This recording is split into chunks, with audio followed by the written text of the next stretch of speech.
Presenting the 72.3 trillion shillings budget for the next financial year, Finance Minister Kasaija noted that a significant portion of 27 trillion shillings was earmarked for debt servicing. Human capital development 11.4 trillion, followed by governance and security at 9.89 trillion shillings among other sectors.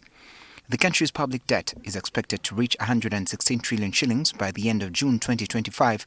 However, the minister maintained that the country's debt situation remains sustainable. Government has stepped up efforts to mobilize domestic revenue. Going forward, emphasis will be put on the following. 1. Broadening the tax base through strategic investment in the opportunities in agro-industry, tourism, minerals, including oil and gas.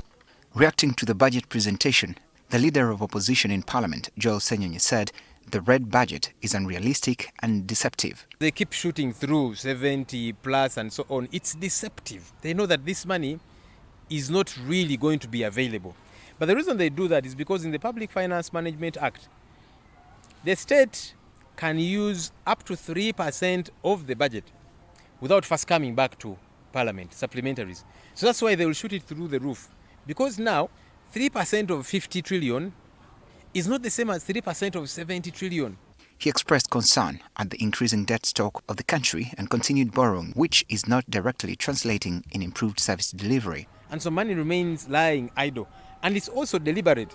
Some of these powerful people in government, that's money which they will get and put on fixed deposit accounts. So they're making money for themselves, meanwhile the country is making losses. That's the corruption that has eaten up this country. Ssenyonyi also expressed doubt about the Uganda Revenue Authority's capacity to raise the 37 trillion shillings revenue as government seeks to reduce reliance on external borrowing. We have failed to widen the tax base. What we keep doing is deepening the tax base. But there's many people that are not paying their fair share in this country, and that's what we call widening. Bring many other people into this tax bracket. During the budget reading, President Ssenyonyi condemned the use of the digital number plates as the basis for issuing harsh automated express penalties among road rules violators. He explained that the number plates were brought into the country to address issues of criminality. I think the confusion about the number about fines could be because we didn't have money and we told these people to do the number plates, maybe recover the money from those who make mistakes, fines. I don't know, I think that's where the confusion started. I think that no, he's not being honest. He knew because it was cooked in his cabinet.